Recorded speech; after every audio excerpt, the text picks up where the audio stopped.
Politique internationale, bienvenue à tous et à toutes, mesdames, messieurs.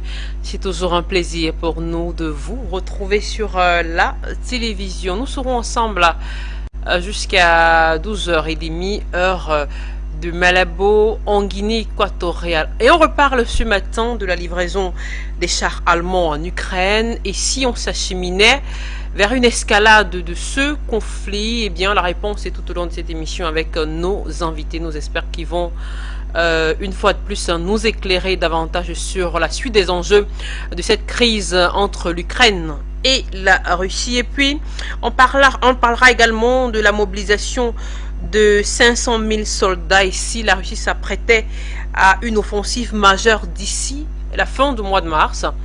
Nos interrogations également se pencheront sur cette mobilisation dont s'apprêterait à faire Moscou concernant la crise russo-ukrainienne. Une fois de plus, mesdames, messieurs, bienvenue à vous tous. Nos invités ce matin dans le cadre de cette émission, Régis Le Sommier, Luc Michel, Gamal Abina. Nous aurons donc le plaisir d'accueillir tout à l'heure Régis Le Sommier, grand reporter, directeur de Hormita, qui vient tout juste de rentrer de l'Ukraine où il a passé 2 semaines. Il a donc passé 2 semaines aux côtés des armées sur la ligne de front. Voilà, il nous racontera, voilà, à l'endroit de nos téléspectateurs, ce qui s'est passé sur place. Voilà, on va donc tout de suite accueillir nos invités. Gamal Abina, qu'on n'a plus besoin de présenter. Bonjour à vous, Gamal, bienvenue. C'est toujours un plaisir de vous retrouver. Bonjour et encore une fois, merci pour l'invitation. À vos côtés, Luc Michel est également avec nous ce matin dans le cadre de géopolitique internationale. Bonjour à vous, Luc Michel, bienvenue. Bonjour Vanessa et bonjour à toute l'équipe. Comme Gabal, je suis très heureux de vous retrouver. D'accord, merci à vous, Luc Michel. Régis Le Sommier, donc de la partie, je vous l'annonçais tout à l'heure, fidèles téléspectateurs. Bonjour à vous, Régis Le Sommier, bienvenue. Merci de nous retrouver en direct dans géopolitique internationale. Bonjour, merci de me recevoir. Adrien Boquet, voilà, qui est également avec nous ce dimanche également. Bonjour à vous, Adrien, bienvenue.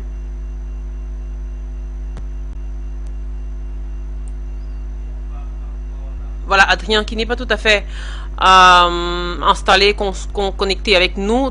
Toutefois, on va commencer avec vous, Adrien. Je veux dire, Régis Le Sommier, voilà, vous venez tout juste de rentrer de l'Ukraine où vous avez passé environ 2 semaines donc aux côtés des armées sur le front. Qu'en est-il de la situation exacte de ce côté? Je rappelle qu'on parle dans notre première thématique, donc on reparle, voilà, de cette livraison de chars allemands, et certains disent craindre une escalade du conflit. Est-ce que vous, sur place, compte tenu de ce que vous voyez sur place, est-ce que vous craignez la même chose? Oui, une escalade du conflit est en effet tout à fait possible. Moi, ce que j'ai constaté, j'étais donc du côté russe, dans la zone de Kremina-Svatovo, qui se trouve au nord en fait de la zone de Bakhmout. C'est en fait à l'est d'Izium, si vous voulez. J'étais avec des troupes russes qui sont là depuis, pour certaines depuis octobre. Certains sont arrivés comme au moment du premier de l'an. C'est un bataillon, en fait, une brigade qui s'appelle la brigade des vétérans. Elle est composée de beaucoup d'anciens de Tchétchénie, d'Afghanistan, donc de soldats expérimentés et qui encadrent. Leur rôle, c'est justement d'encadrer et de former les nouveaux conscrits, ceux qui ont été projetés sur le front après la mobilisation générale décrétée par Vladimir Poutine en fin septembre, et donc qui les forme et qui les entraîne et qui les amène au front, en fait. De ce que j'ai pu remarquer, c'est que ce qui m'a vraiment surpris, c'est l'ampleur de la guerre. Quand j'ai pas mal couvert de conflits plutôt de type asymétrique jusqu'à présent, au Sahel, en Syrie, en Irak, avec un ennemi qui avait tendance à se dérober, qui tendait des embuscades, qui plantait des bombes sous les routes. Là, c'est pas du tout ça. On est face à 2 armées conventionnelles qui fonctionnent d'ailleurs avec des équipements et des armements assez identiques. C'est intéressant de constater d'ailleurs que les Russes dans ce secteur-là, en tout cas, qui est un secteur extrêmement actif du front, disent il y a quasiment pas d'armes occidentales en fait utilisées. On reste avec la vieille quincaillerie, enfin vieille, pas forcément vieille parce qu'elle est souvent très efficace, mais avec les pièces d'artillerie de fabrication russe. Tout simplement post-soviétique que les deux armées possèdent encore. Et donc, pour revenir sur ce conflit, oui, de part et d'autre, il y a il y a un matériel assez conséquent. Du côté des Russes, j'ai été surpris par la quantité de matériel. J'étais surpris aussi par la motivation des troupes, parce que vous savez, on a beaucoup entendu que les Russes manquaient de munitions, que les soldats n'étaient pas motivés. Non, c'est pas du tout ce que j'ai constaté. Ça, c'est une première chose. Ensuite, sur les possibilités de percer et de passer à l'offensive, on sent bien que les Russes, et même dans le secteur dans lequel on était, on grignote en fait plus qu'autre chose actuellement, c'est-à-dire prennent des points d'appui, prennent des collines en hauteur, et du coup progressent vers dans la zone ukrainienne, et que côté ukrainien, la contre-offensive qui avait démarré en septembre, vous vous souvenez, qui s'est déroulée jusqu'en octobre, eh bien aujourd'hui est au point mort. Il n'y a pas de la contre-offensive a été quelque part bloquée, et c'est le phénomène Bakhmut en fait qui a provoqué ça, la victoire en fait des Wagner sur Soledar, la prise de Soledar a quelque part bloqué, a arrêté cette contre-offensive ukrainienne, quelque part en fixant un nombre de troupes très important dans ce secteur. Et donc aujourd'hui, c'est une sorte de partie de bras de fer qui a lieu, et c'est absolument gigantesque, c'est absolument effrayant. Moi, je vous dis, j'ai couvert beaucoup de conflits et j'ai assez rarement vu une telle intensité, notamment en termes de tirs d'artillerie et c'est tout le temps, c'est de nuit, de jour. On vivait avec les soldats, donc on était dans des maisons, dans des caves, on essayait de se planquer un peu et en fait on est tout le temps à la merci d'un tir. Parfois ça passe très très près et parfois il y a la riposte d'un camp ou de l'autre. Il y a aussi les tentatives d'infiltration des Ukrainiens auxquelles j'ai pu assister aussi. Il y a vous savez, comme je disais en face, c'est une unité qui s'appelle Kraken, donc une unité avec des troupes d'élite dedans, une unité ukrainienne, et donc qui essaie régulièrement de faire des tentatives de sabotage côté russe. Donc il y a une surveillance, il y a une autre guerre qui se passe aussi, une guerre de l'ombre, je dirais. Voilà, donc c'est un moment moi particulier pour moi dans ma vie. Cette ligne de front, j'y ai passé quelques jours et j'ai rarement vu quelque chose d'aussi intense. D'accord, je vous remercie, Régis Le Sommier. Merci beaucoup pour toutes ces informations. Voilà. Alors, Gamal Abina, une autre analyse peut-être au regard de l'évolution des choses. Je reparle bien entendu de ces chars allemands. On sait que lors de la commémoration du 80e anniversaire de la victoire de Stalingrad, dont le président russe Vladimir Poutine a d'une certaine façon mis l'Occident en garde, qui ne semble pas avoir compris ce que serait une guerre moderne contre la Russie. Et il a fait un certain parallèle avec les chars allemands en disant que les chars allemands nous menacent à nouveau. Un parallèle à ce qui s'est passé dans le passé. Est-ce que avec ces propos de Vladimir Poutine, on peut craindre que ce conflit ne prenne à nouveau une autre tournure? Moi, évidemment, j'ai pas la prétention d'avoir été sur la ligne de front et je vous encourage d'y aller, parce que c'est une guerre extrêmement violente, on l'a bien compris. C'est une guerre qui ressemble à des guerres de tranchées, mais ce ne sera pas une guerre de tranchées, puisqu'évidemment, il y a les avions, les drones, il y a tout un tas de dispositifs qui permettent de dépasser les tranchées en question. Alors, je dirais pourquoi ils font ce parallèle, parce qu'il y a, ça va leur rappeler évidemment la fameuse bataille de Kursk, qui a quand même engagé la plus grande bataille de chars de l'histoire de l'humanité, et qui a été à l'avantage des Russes, mais avec un très très lourd tribut payé, puisque quasiment 90% des forces terrestres russes avaient été détruites par les nazis, et pour autant ils ont gagné. Là, ils font référence à ces fameux Panzer, donc ces fameux chars allemands, les Léopard 2, qui vont être livrés, et ça donne le sentiment, et c'est un sentiment général de la Russie, qui a quand même perdu 26 millions d'hommes durant la Seconde Guerre mondiale, que les Allemands qui ont été forcés à envoyer ces chars. J'ai oublié que c'est les Américains qui les ont forcés. Et les Allemands engagent du matériel de haute technologie, pour soutenir la partie ukrainienne. Et pourquoi ça leur rappelle cela? Parce qu'effectivement, il faut se souvenir qu'à la Seconde Guerre mondiale, bien que très partagée, l'Ukraine, qui était un gâteau désiré par l'Allemagne pour avoir un poil à cuit, au départ a été reçue, je parle de la population ukrainienne, a reçu les Allemands comme des libérateurs face au bolchevisme. Puis très rapidement, s'est opposé deux idéologies, celle de Himmler qui disait qu'il fallait une race allemande, donc ces fameux Aryens et que les Ukrainiens n'en étaient pas, c'était les Slaves, donc le mépris évidemment racial, et celle de Alfred Rosenberg qui disait qu'il fallait s'appuyer sur ces populations pour avoir des alliés sur place et renforcer les troupes allemandes qui n'auraient pas supporté les partisans. Ben, il se trouve que c'est la première lecture qu'il a emportée. Himmler a dit on doit traiter les Ukrainiens comme tous les Russes, donc ils les ont écrasés, effectivement, ils ont martyrisés. Mais pour autant, il y a quand même eu des sections ukrainiennes, on se rappelle de Stepan Bandera, qui ont été littéralement des nazis, avec une lecture très nazie, parce que l'Ukraine c'est un multipode de population.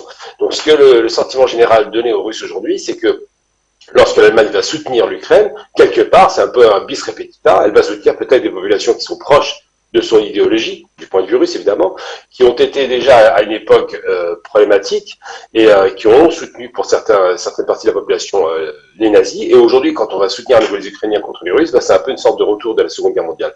Donc cette idée-là, c'est une idée qui est plutôt une lecture émotionnelle, on a bien compris, et en même temps, ça donne le sentiment que les co-belligérants, parce qu'on peut parler de co-belligérance aujourd'hui, vu qu'ils fournissent beaucoup de matériel, occidentaux ne se cachent même plus pour alimenter la guerre, au lieu de proposer un terrain de débat, de discussion, peut-être de rapprochement des points de vue, et de faire comme les Turcs l'ont proposé, trouver une solution pacifique, une solution de négocier à cette guerre.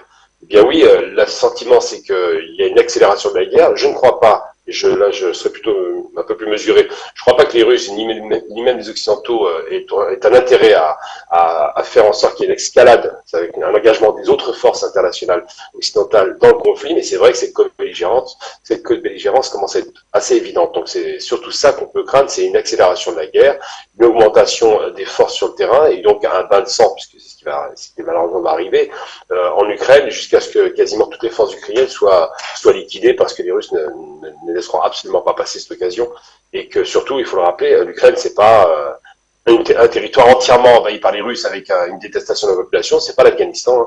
L'Ukraine, au moins la moitié de la population est favorable aux Russes. Donc cette moitié de la population n'abandonnera pas le soutien russe, bien au contraire, va les soutenir puisqu'il y a des milices qui sont mises en place, des armées locales. Donc c'est vrai que c'est une guerre qui semble-t-il risque de durer encore pas mal de mois, mais je ne crois pas à une généralisation du conflit. Je pense qu'il y aura une alimentation, comme ça a été le cas dans d'autres conflits qu'on a connus, même l'exemple de l'Afghanistan par exemple, l'alimentation du conflit était massive de la part américaine, pour autant ça n'a pas été une guerre mondiale, une guerre généralisée. Donc c'est vrai que c'est ce qui risque d'arriver, une sorte de guerre par proxy, avec des Russes qui savent très bien que l'Occident est à plein régime contre la Russie, mais pour autant il n'y aura pas de débordement, je ne crois pas. Gamel Abina. Alors, Luc Michel, selon vous, est-ce qu'il y aurait une signification ou une intention particulière de la part du président Vladimir Poutine lorsqu'il convoque le souvenir des chars allemands à Stalingrad? C'était lors de cette célébration des 80 ans de la victoire des soviétiques sur, on va dire, les nazis. Est-ce que cela a été anodin ou alors pas du tout, selon vous, Luc Michel? Non, celui qui ne reconnaît pas les leçons de l'histoire, il commet une erreur fatale. Le régime ukrainien, c'est l'héritier des collaborateurs des nazis, Bandera reste chez nous. Ce sont des gens qui ont recruté des légions de la Waffen-SS ukrainienne. Donc, il est bien certain que ce qui se passe en Ukraine actuellement, le retour des panzers allemands à croix noire et blanche sur les plaines d'Ukraine, c'est dans la ligne de droite de 41. Les Américains sont décidés à infliger une défaite stratégique à la Russie. Maintenant, il ne faut pas non plus confondre la propagande avec la réalité.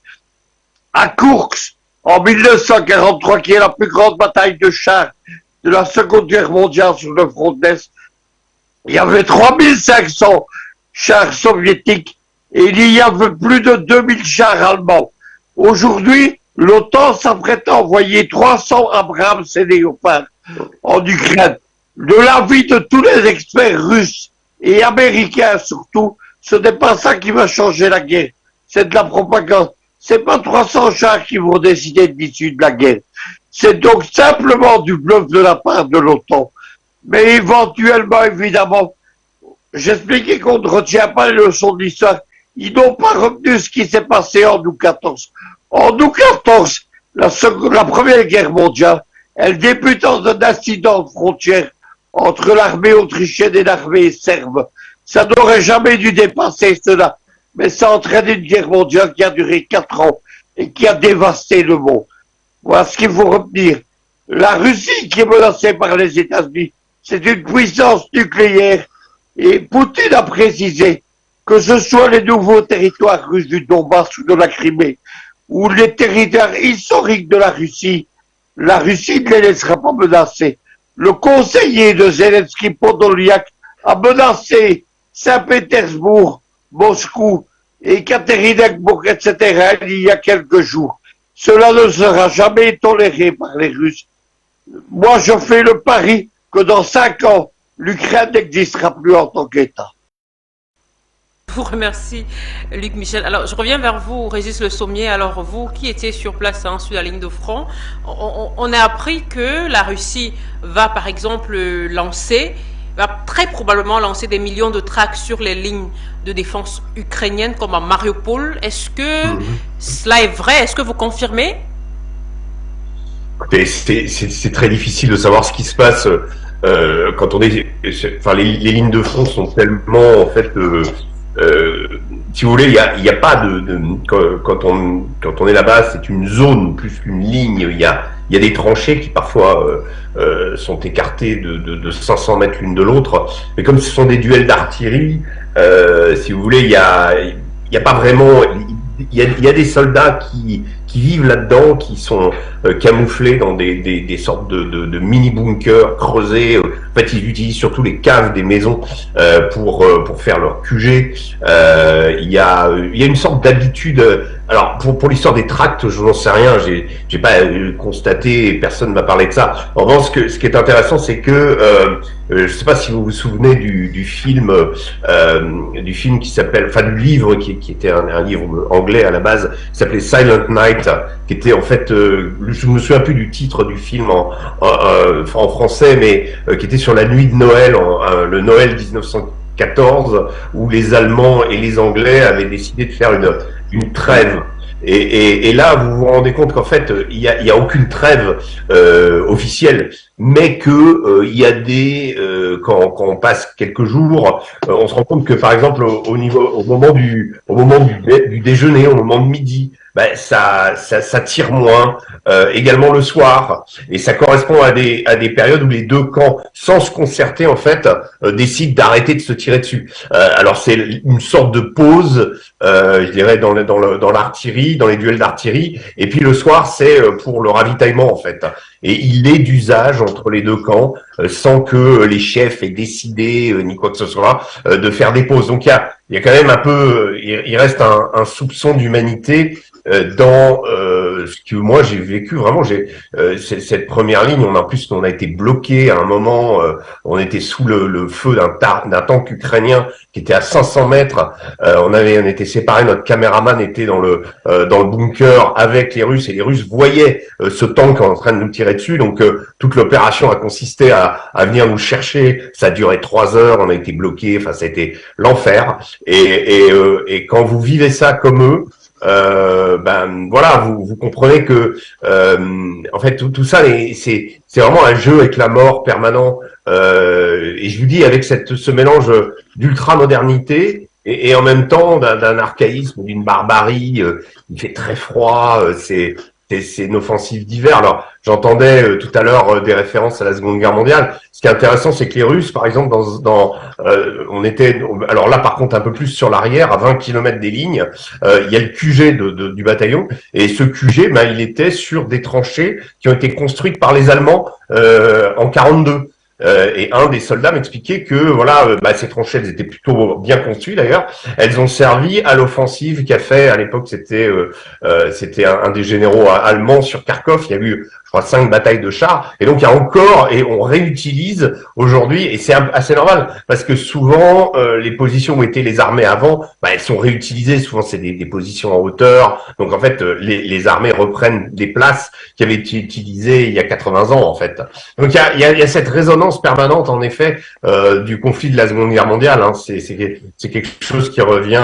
J'entends souvent, oui, c'est l'obsession de Vladimir Poutine. Non, c'est pas que l'obsession de Vladimir Poutine, c'est l'obsession de beaucoup de Russes et de beaucoup de soldats russes vous parlent, y compris le soldat de base, hein, c'est pas simplement le commandant qui vous parle de ça, il vous parle ils connaissent très bien leur histoire, hein, ils ont des défauts, ils ont une certaine lourdeur opérationnelle parfois, mais ils connaissent extrêmement, ils sont complètement, véritablement hantés par cette histoire. Et le fait d'être dans des zones finalement où il y a déjà eu des combats terribles il y a 80 ans, il y a une résonance particulière, j'ai trouvé. J'avais moins remarqué ça du côté de Kherson ou de Zaporizhzhia où j'avais pu être, mais là on est vraiment dans des zones qui ont été labourées par la guerre il y a 80 ans. Merci énormément, Régis Le Sommier. Alors, homme signale qu'Adrien Boquin a tout à fait installé. Voilà, il est avec nous. Bonjour à vous, Adrien. Bienvenue. Merci de nous retrouver en direct. Bonjour à tous. Merci beaucoup. Merci à vous. Alors, Adrien, avec vous, on va tout de suite également entrer dans le vif du sujet. Alors, on sait très bien, on sait tous d'ailleurs, que le 24 février prochain, cela fera un an que l'opération militaire spéciale de la Russie se déroule donc en Ukraine. Alors, l'armée russe et les corps des volontaires des républiques populaires de Donetsk et de Lugansk, qui en font désormais partie, ont désormais libéré une partie importante du territoire de ces républiques et ont assuré donc l'entrée en Russie de nouvelles formations, les régions de Kherson et de Zaporizhzhia.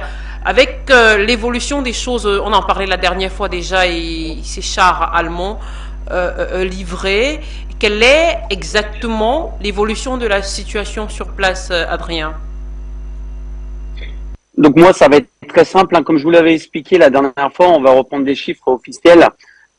Sur un parc de à peu près 12 000 chars qu'ont l'armée russe, je parle de base, l'armée ukrainienne ne dépasse pas 2000 chars. Donc vous voyez un petit peu la différence.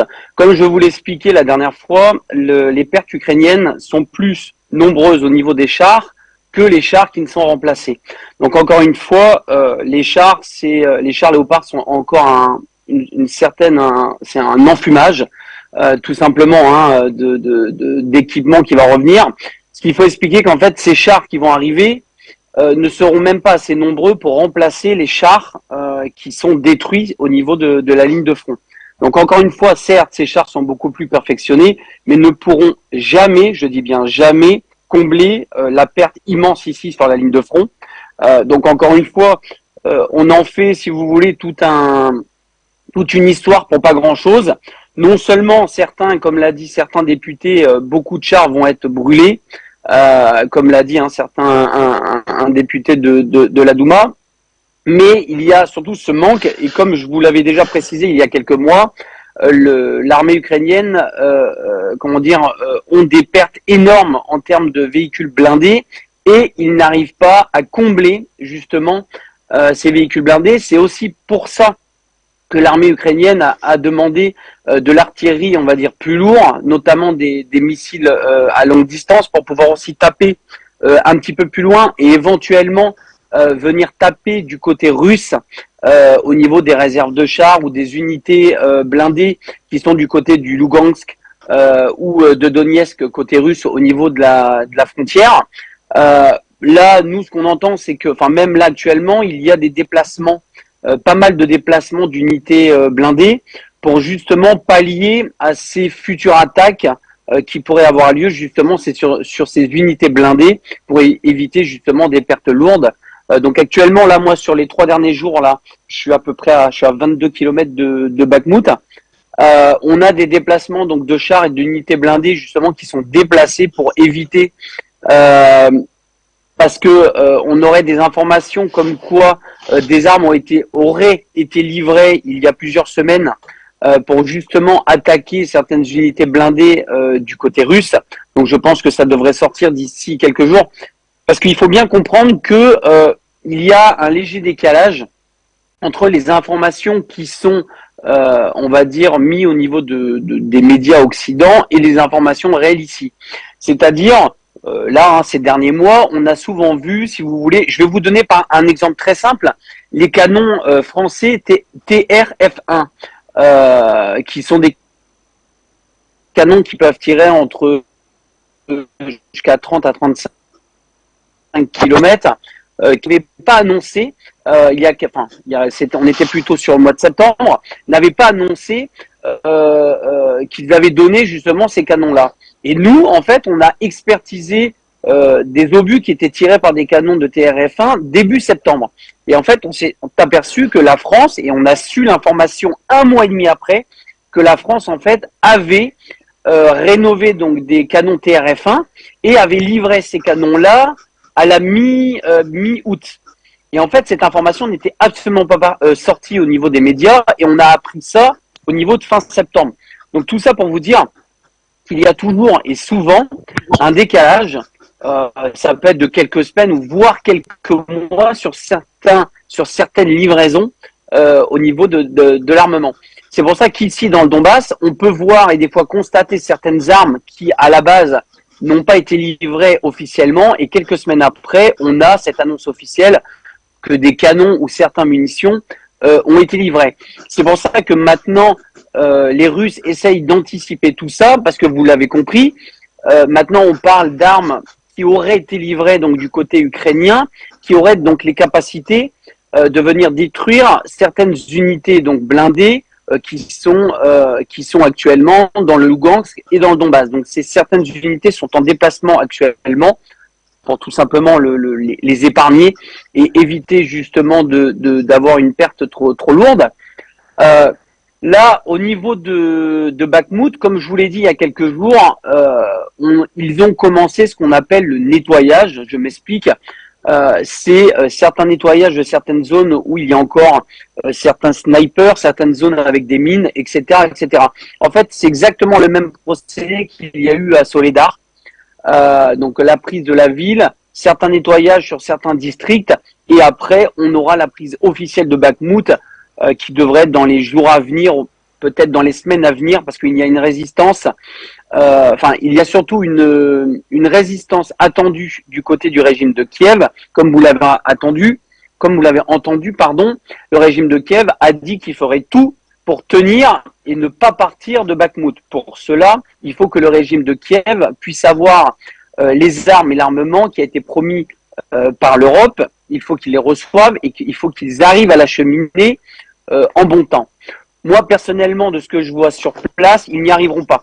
C'est-à-dire que l'armée russe a une certaine majorité au niveau de l'offensive actuellement, même sur le flanc est de Bakhmout. Et je vois très mal l'armée ukrainienne pouvoir reprendre, si vous voulez, ce qu'ils ont perdu. C'est-à-dire que là, ils résistent. Au début, on avait des offensives de l'armée ukrainienne. Il n'y a plus d'offensive au niveau de Bakhmout, au niveau de l'armée ukrainienne. Il n'y a que, on va dire, des postes qui sont défendus. Donc là, maintenant, on est sur une phase, sur les flancs est et flancs ouest de Bakhmout, où l'armée russe donc, fait des offensives. Donc là, c'est complètement différent. Et une fois que ces offensives donc, seront terminées, la seule décision que pourra prendre donc l'armée ukrainienne, c'est ou de se retirer, ou malheureusement, ça sera le même issue que Soledar, c'est-à-dire qu'ils n'auront qu'une issue pour s'enfuir, et comme on l'a vu dans Soledar, ils ont eu un temps tellement limité pour pouvoir partir de la ville de Soledar, ils en ont laissé des centaines et des centaines de cadavres de leurs propres militaires. Alors, l'armée ukrainienne a dit que, soi-disant, l'armée russe ne leur avait pas laissé le temps de récupérer leurs cadavres, etc. Moi, étant sur place, je vous assure que cela est totalement faux. Pour vous dire à quel point j'étais avec un certain commandement que je pourrais pas citer, qui avait laissé une certaine route et qui avait laissé un délai à l'armée ukrainienne pour venir récupérer justement leurs cadavres qu'ils avaient entreposés dans certains endroits dans Soledar. L'armée ukrainienne a refusé de revenir chercher leurs soldats et ont préféré donc partir et laisser leurs soldats. Voilà ce qui s'était passé sur les derniers jours au niveau de Soledar. J'espère qu'il va pas se repasser la même chose au niveau de Bakhmout, parce que moi je trouve ça quand même indécent au niveau, que ça soit l'armée russe ou l'armée ukrainienne, ou n'importe quelle armée dans le monde, la base c'est quand même de récupérer ces soldats morts au combat pour pouvoir les ramener à leur famille et surtout leur donner les honneurs qu'ils méritent. Et ça, malheureusement, on a vu qu'avec le régime de Kiev, ce n'était pas l'obligation première de l'armée ukrainienne. Que je trouve ça un petit peu dommage, même au niveau de l'honneur et des principes militaires en règle générale. Actuellement, je ne sais pas si vous avez vu la météo, on a une vague de froid là depuis quelques jours qui est tombée même sur le Donbass, sur Donetsk et au niveau de Soledar. Donc on est redescendu là à peu près, même au niveau de la nuit, en dessous de -10. Donc ça a regelé. On avait certains lacs, certains cours d'eau là qui étaient en train justement de dégeler, qui ont regelé. Donc ça a restoppé on va dire certaines choses qui avaient été mises en place par l'armée russe et notamment aussi de l'armée ukrainienne. Il faut bien comprendre, et comme je l'avais expliqué, là ce que tout le monde attend, que ce soit le régime de Kiev ou l'armée russe, c'est ce changement de température, donc l'augmentation de température qui va changer radicalement l'issue de la guerre. Dès que les températures vont remonter, que tout va dégeler, etc., la guerre va prendre une tournure complètement différente, c'est-à-dire que tout ce qui est blindé, véhicules vont pouvoir avancer normalement, les attaques terrestres vont pouvoir reprendre comme l'année dernière, sauf que là, comme vous l'avez vu, en nombre d'hommes et en nombre de véhicules, etc., on n'est pas du tout sur les mêmes chiffres que l'année dernière. C'est pour ça que moi, je vous annonce personnellement et de ce que je vis ici, que cette guerre va être extrêmement intensive en 2023. Printemps 2023, pour moi, ça va être un enfer. C'est-à-dire qu'on a eu le printemps 2022 qui, entre guillemets, était assez light parce que c'était un début de guerre, c'était des offensives assez particulières. Là, l'armée russe a eu le temps de former ses hommes. Comme je vous l'ai dit, il y a plus de 100 000 hommes, entre 100 et 150 000 hommes qui sont actuellement en fin de formation au niveau de camps d'entraînement du Lugansk et sur les camps au niveau de Rostov, donc côté russe. Et tous ces hommes-là, d'ici un mois et demi, vont être mis en place au niveau des unités donc sur la ligne de front du Donbass. Et comme vous le savez, il y a eu un rappel et une mise en route actuellement de plus de 500 000 hommes, mais je pense que ça sera dans la deuxième partie de l'émission, donc on en parlera après. Mais voilà pour le point de la situation ici dans le Donbass. Énormément, Adrien. Merci beaucoup pour toutes ces informations. Alors, j'aimerais revenir avec vous, avant de passer la parole tout à l'heure à Gamal Abina, avec vous, Régis Le Sommier, sur la réalité sur le terrain, parce que vous venez quand même de passer 2 semaines aux côtés des forces armées là-bas. Alors, parlez-nous un peu de l'héroïsme des soldats ukrainiens, tant vantés sur les plateaux télé. Est-ce que, selon vous, il y aurait un quelconque déphasage entre l'héroïsme des soldats ukrainiens, tant vantés sur les plateaux, dont on entend parler tout le temps, et la réalité sur le terrain? Moi, je crois qu'il y a de l'héroïsme des deux côtés. Je veux pas. Je vous dis, une guerre avec des gens qui sont expérimentés. Les chefs sont expérimentés. Ceux qui ont repris du service côté ukrainien comme du côté russe ont déjà fait la guerre, donc ils encadrent. Ce qui est intéressant, c'est que la question des 300 000 conscrits, en tout cas de la mobilisation partielle annoncée par Vladimir Poutine, c'est que en fait ce sont des anciens qui les forment. Alors il y a une formation à tout type d'armement et ensuite qui les encadrent pour aller au front. Ce qui est intéressant, c'est que la configuration Wagner de la SMP, donc de la société militaire privée, elle est répandue aussi. Il n'y a pas que Wagner, il y a d'autres SMP qui agissent et qui fonctionnent sur le front avec des unités régulières de l'armée. Nous, c'était la 16e brigade blindée qui fonctionnait donc avec cette brigade de vétérans qui donc encadre et amène les nouveaux conscrits au front. Donc ça, ce qui était très intéressant, c'est de pouvoir assister à ça. Et face à eux, oui, il y a des gens, je veux dire, il y a des tentatives d'infiltration, de sabotage, il y a des commandos ukrainiens, et je pense que les Russes, ça j'ai pas la confirmation, mais je pense que les Russes font la même chose de l'autre côté. Donc c'est vraiment une guerre entre des gens qui savent ce que c'est que la guerre et qui sont extrêmement expérimentés. Le drame, c'est cette artillerie permanente, parce que les blessures par l'artillerie, c'est quelque chose toute guerre est atroce, hein, je fais pas de gradation, mais quand il y a de l'artillerie, il y a énormément de blessures atroces. Discuter justement avec des infirmiers sur le type de blessures, comment ils agissent, c'est parfois très compliqué, leur travail est très compliqué dans ces zones.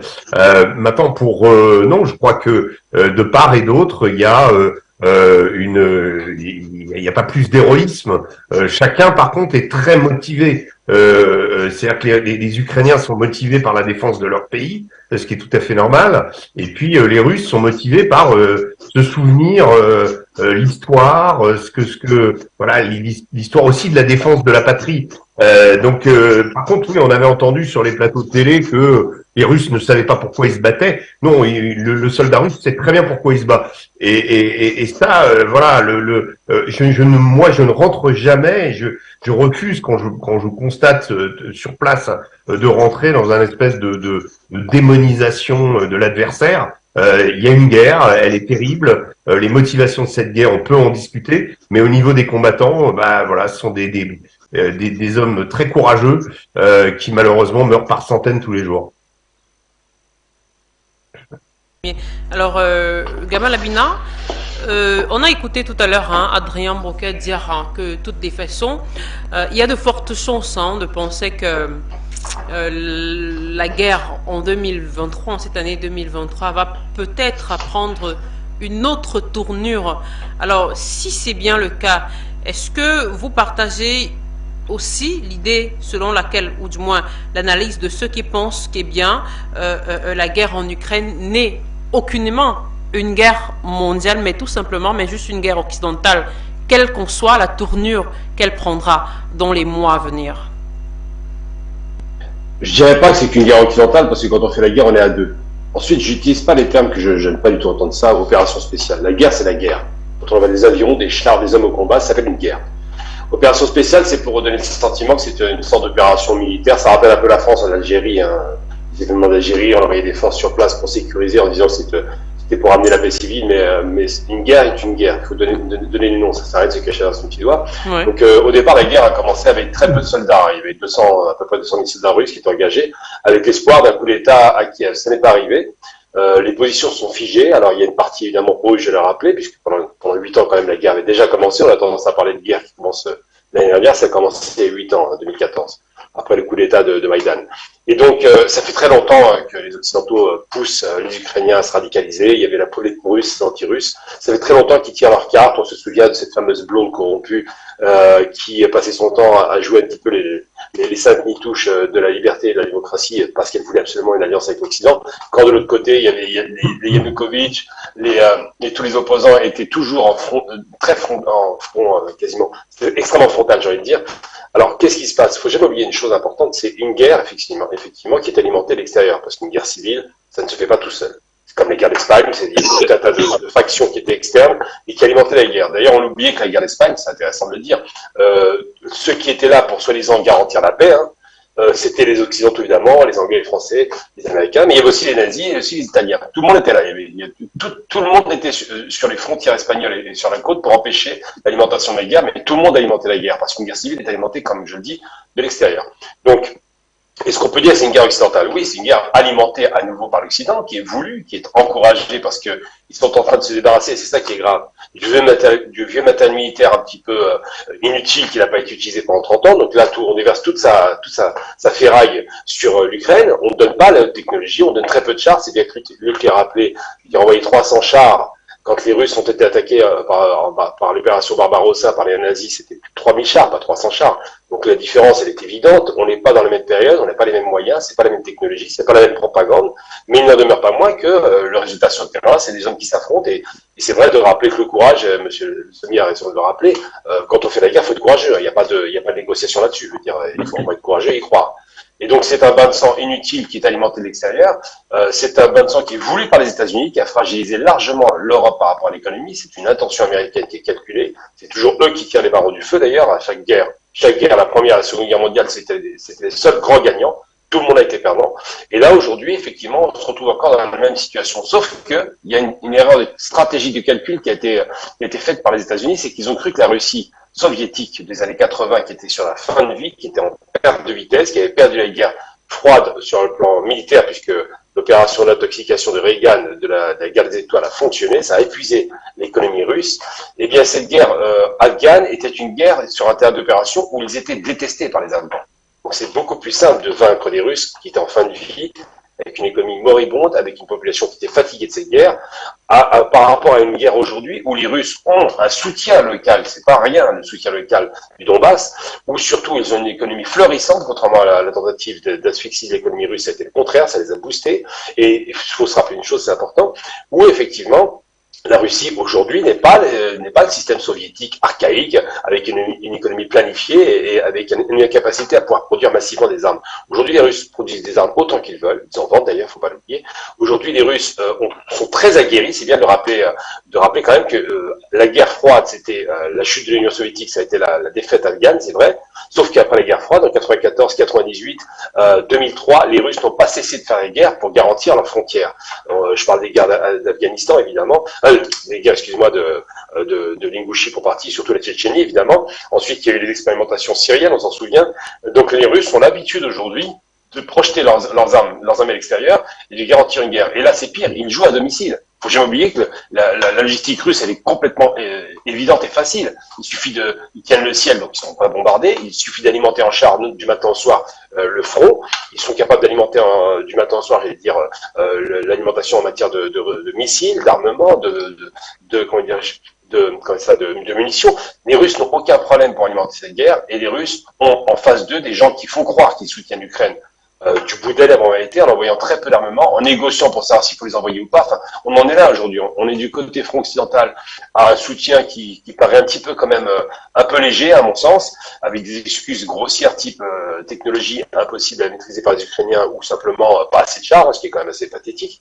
Et de l'autre côté, des Russes qui sont déterminés. Donc cette guerre sera effectivement, pour conclure mon propos, un bain de sang. On le sait très bien malheureusement. Les Ukrainiens vont payer un très lourd tribut, alors qu'on aurait pu épargner ça. Et moi, je suis évidemment frontalement opposé à ce genre de guerre inutile qui tue des gens, des innocents, parce que tous ceux qui meurent sont innocents en vérité, pour le plaisir de quelques oligarques et quelques corrompus. Et à l'arrivée, eh bien, de toute façon, la Russie finira par remporter la mise parce qu'il est impossible qu'elle soit défaite chez elle.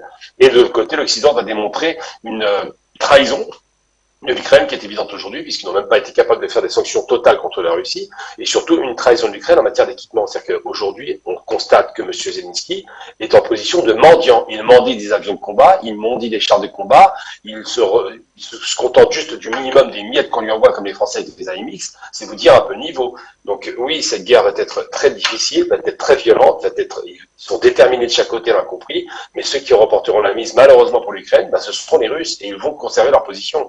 Que ce soit le sud de l'Ukraine, toute la partie, la Crimée, tous les territoires qui sont frontaliers à la mer vont être annexés par la Russie de fait, et que ce soit évidemment l'est de l'Ukraine qui sera jamais reprise. Tout ce qui est du côté est du Dniepr ne sera pas reprise par les Ukrainiens. Donc, et quels Ukrainiens en plus. Donc c'est vrai que on peut penser à une accélération de la guerre au printemps. L'offensive de printemps va être extrêmement violente, ça c'est une certitude. Et je rappelle tout de même, pour finir mon propos, en dépit de la propagande permanente dans les médias français qui est vraiment ridicule pour le coup, rappelons tout de même que toutes les villes qui ont été reprises entre guillemets par les Ukrainiens, ce ne sont que des villes qui ont été concédées par les Russes pour un reprise stratégique. Il n'y a jamais eu de reprise effective par les armes. Donc ça, c'est quelque chose qui dit que si les Russes sont partis volontairement, ils peuvent revenir volontairement avec les moyens adaptés. Donc je pense qu'effectivement aujourd'hui, on va s'attendre et je m'y attends de toute façon, à une offensive extrêmement violente au printemps qui risque vraiment de mettre la partie ukrainienne en difficulté.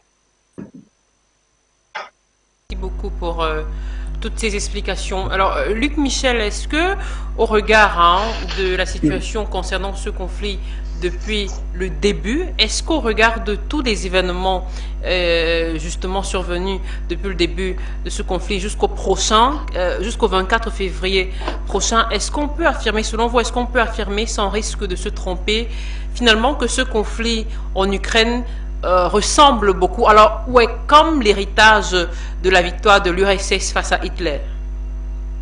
Écoutez, ça ressemble aux guerres de la dernière décennie de la guerre froide, en 1980-90.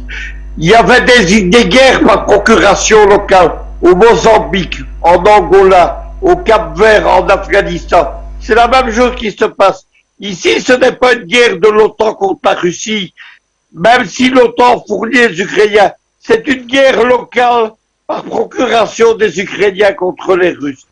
Dans cette guerre, il y a deux aspects. Il y a la réalité du front, c'est-à-dire des opérations militaires brutales, mais limitées à un théâtre d'opération. Et il y a la guerre médiatique, ce que les Français appellent maintenant la cyberguerre. Il ne faut pas confondre les deux. Ce qu'on raconte sur les plateaux de télévision français, britanniques ou allemands, et la réalité du terrain, c'est deux choses totalement différentes. La troisième chose qui se déroule actuellement, c'était le deuxième but de guerre de Poutine en Ukraine. C'est une guerre économique pour dédollariser le monde, mais qui n'a rien à voir avec les opérations militaires. Je ne crois donc pas que l'Ukraine débouchera sur une guerre mondiale. L'OTAN va se battre jusqu'à la dernière goutte de sang du dernier soldat ukrainien. Et à la fin de ce cycle, l'Ukraine va disparaître en tant qu'État. Vous savez que les voisins de l'Ukraine, la Pologne, la Hongrie, la Tchéquie, la Roumanie, etc., ils lorgnent les provinces qui leur appartenaient avant 1917 ou avant 1944. Il y a déjà des plans hongrois, des plans roumains, des plans polonais pour reconquérir leur ancienne province qui appartiennent aujourd'hui à l'Ukraine. C'est donc cela, à la fin de la guerre, on verra un partage de l'Ukraine entre la Russie et les pays de l'OTAN d'Europe centrale. Pour cette analyse. Alors je reviens vers vous, Régis Le Sommier. Tout à l'heure, je disais que dans quelques jours seulement, le 24 février prochain, ce sera dans un an qu'aura commencé cette opération militaire spéciale, voilà, que Gamal Abina choisit d'appeler toujours par la guerre, parce que selon lui, voilà, une guerre, c'est une guerre. Alors, certains analystes, eh bien, pensent que la confrontation actuelle, c'est-à-dire qu'on voit, qu'on observe aujourd'hui entre la Russie et l'Ukraine, avec le soutien bien sûr de l'Occident, eh bien, que cette confrontation finalement a toujours existé depuis, on va dire, la nuit des temps. Est-ce que vous partagez cet avis? Écoutez, moi j'ai longtemps séjourné aux États-Unis. J'y étais correspondant pour Paris Match pendant pratiquement 7 ans, entre 2003 et 2010. J'étais très souvent à Washington. J'ai beaucoup travaillé, comme je l'ai déjà dit, avec l'armée américaine. Ce que je sais, c'est que d'un point de vue, je connais un peu moins le monde russe, même si j'ai fait quelques séjours aussi. Mais ce que je sais, c'est que il y a eu pendant toutes ces années, moi, ma carrière, elle a été faite entre 2001 avec l'affaire des Twin Towers, enfin les attentats d'Al-Qaïda et la chute des talibans et le retour des talibans 20 ans plus tard. Donc pendant cette parenthèse, cette période, le monde entier était évidemment tourné vers la menace djihadiste qui affectait toute la planète. Et donc ce vieux conflit Est-Ouest était passé un petit peu au deuxième plan, même si il y a eu faut rappeler la guerre dans le Donbass, il y a eu l'affaire de la guerre en Géorgie en 2008. Donc il y a eu par moments ce conflit s'est réactivé, si vous voulez, mais il était passé au second plan face à cette menace islamiste planétaire. Moi, ce qui m'a toujours frappé, c'est qu'aux États-Unis, il y a toujours eu, dans des sphères de pouvoir, dans des think tanks à Washington et à New York, une sorte de conscience que ça allait redémarrer, presque de souhait. Vous aviez des personnages, moi j'avais rencontré John McCain par exemple, ou Lindsey Graham, qui étaient donc des sénateurs américains très interventionnistes, dès qu'il y avait une occasion, c'était il faut envoyer des troupes, etc. Mais chez des personnages comme McCain ou Graham, il y a toujours eu ce sentiment un petit peu que le vieux conflit, il était toujours là, et que tout ce qui se passait était une sorte de dérivatif en fait, et qu'un jour ce mano à mano entre Yankee et Ruskov recommencerait parce que il était souhaitable et il fallait en finir quelque part. Donc autant les Russes parfois tels que j'ai pu les pratiquer depuis montrent parfois une espèce d'obsession quasi structurante en fait autour de la Seconde Guerre mondiale et des fameux quelques 25 millions d'hommes perdus. C'est une donnée et une présence de la Seconde Guerre mondiale que nous Français on ne comprend pas. C'est plus que leur débarquement en fait. Stalingrad, par exemple, la victoire de Stalingrad, c'est quelque chose qui est complètement dans l'âme russe. Et ça, on a du mal à le comprendre. Donc cette perte colossale de troupes et cette victoire de la Seconde Guerre mondiale est encore extrêmement présente. Mais de l'autre côté, chez les Américains, il y a une conscience que ce vieux duel avec la Russie à l'époque soviétique et maintenant qui est redevenu et qui a récupéré ses lettres de noblesse à l'international, eh bien, doit se poursuivre. En fait, c'est comme si on avait mis entre parenthèses tout ça pendant 20 ans et que maintenant, aujourd'hui, on se retrouve dans ce vieux mano à mano qui existait d'ailleurs même avant la fin de la Seconde Guerre mondiale, parce que on sait très bien que les Russes et les Américains dans leur course à l'armement, à l'arme atomique, dans la course à l'espace, souvenez-vous aussi, qui a monopolisé les années 50, eh bien c'était la compétition, c'est la grande compétition. Et chez les Américains, notamment chez les généraux américains, il y a une forme de, je les appelle moi les orphelins de la guerre froide. Je connais très bien David Petraeus. J'ai rencontré Stanley McChrystal ou l'amiral McRaven également, qui étaient donc des grandes figures des guerres Irak, Afghanistan. Ce sont tous des hommes qui ont terminé West Point en 76, donc qui étaient jeunes officiers juste après le Vietnam et qui ont subi la défaite du Vietnam comme une forme d'humiliation absolue.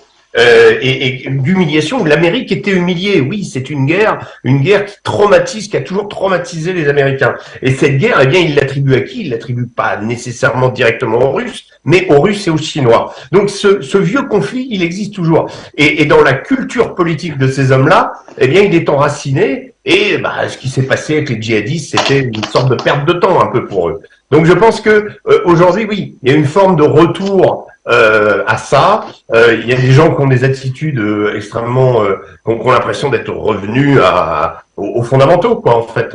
Voilà. Régis Le Sommier, merci beaucoup. Alors, Merci. Je reviens vers vous, Adrien Boquet. Tout à l'heure, vous disiez, Adrien, que selon vous, eh bien, ce conflit pourrait, je dis bien pourrait, éventuellement prendre une autre tournure en cette année, dans le cours de cette année 2023. Mais finalement, au regard de la situation, au regard des événements depuis le début, depuis pratiquement un an déjà, est-ce qu'on peut affirmer, selon vous, Adrien, que finalement, ce conflit en Ukraine ressemble à un conflit finalement existentiel pour Moscou? Existentiel, je ne sais pas, mais un conflit qui devait arriver, certainement. C'est-à-dire que je pense que la Russie n'a fait que repousser l'inévitable jusqu'à ce mois de février donc 2022. Ce mois de février est arrivé et voilà, l'inévitable est arrivé. Moi, je pense que c'était à prévoir. Si pour les personnes qui connaissent bien donc l'histoire du Donbass depuis 2014, comme on l'a dit, la guerre n'a pas démarré en février 2022, mais depuis 2014 et peut-être même un petit peu au-delà. Voilà, il faut juste revenir dans l'histoire, revenir dans tout ce qui s'est passé, l'accord de Minsk numéro 1, l'accord de Minsk numéro 2, qui n'a pas été respecté ni de l'un ni de l'autre selon les accords passés. Donc c'était, si vous voulez, je vais pas dire une cause perdue, mais une guerre, je pense, inévitable. C'est-à-dire qu'on n'avait pas la date de ce début de ce conflit, mais on savait que les Russes, un jour ou l'autre, en fait, allaient réagir très fortement. Ça a été au mois de février 2022, mais voilà. Le problème de ce qui se passe en Occident, c'est que la plupart de la population française ou occidentale ne connaît pas l'histoire de l'Ukraine, ne connaît pas l'histoire du Donbass depuis 2014. Du coup, ces personnes-là, et malheureusement, découvrent une guerre qui, pour eux, ont commencé donc en février 2022, qui est terrible. Donc, on voit un autre pays arriver dans un autre pays, comme sous forme d'occupation, un petit peu comme avaient fait les Allemands donc dans la Deuxième Guerre mondiale. Le problème, c'est ça, c'est qu'en fait, ils ont cette image de la Deuxième Guerre mondiale, des Allemands qui arrivent un petit peu pour gratiner dans tous les pays. Et du coup, ça a généré, je pense, une certaine peur chez une certaine population qui malheureusement n'est pas cultivée dans le bon sens. Mais c'est pas tout ça. C'est-à-dire que, comme je vous l'ai précisé, il y a une histoire. C'est la même chose. On peut revenir sur l'utilisation de l'armement. Moi, ça fait 8 mois, pratiquement 8 mois que je suis ici. J'expertise, on voit les armes. On a établi à peu près à 75% actuellement, 75% des armes utilisées dans le Donbass sont d'origine américaine ou occidentale.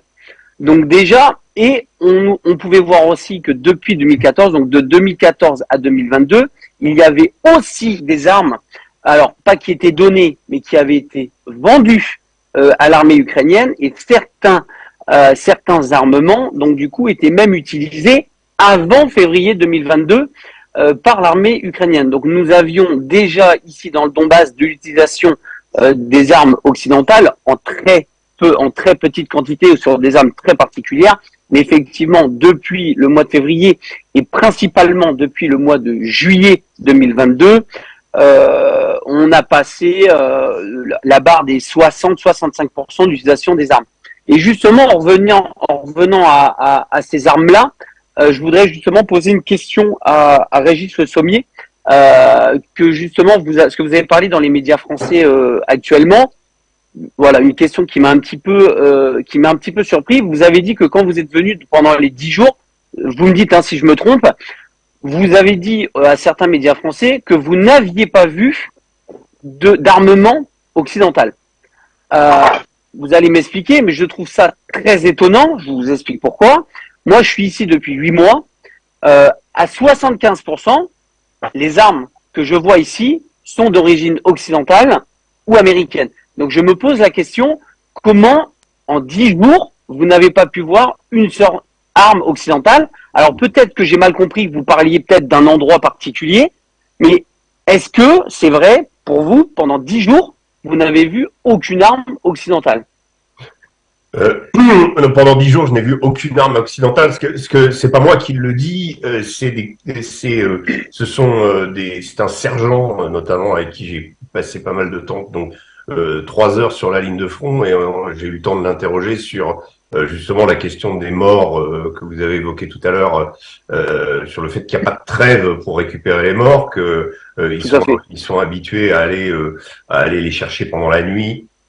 Que le matin même, d'ailleurs, au moment où on était avec lui, les Russes avaient perdu 3 morts, mais ils ne pouvaient pas vu l'intensité des tirs, ils ne pouvaient pas aller les chercher. Ils étaient dans un ravin, juste à côté de la ferme dans laquelle on était calfeutrés.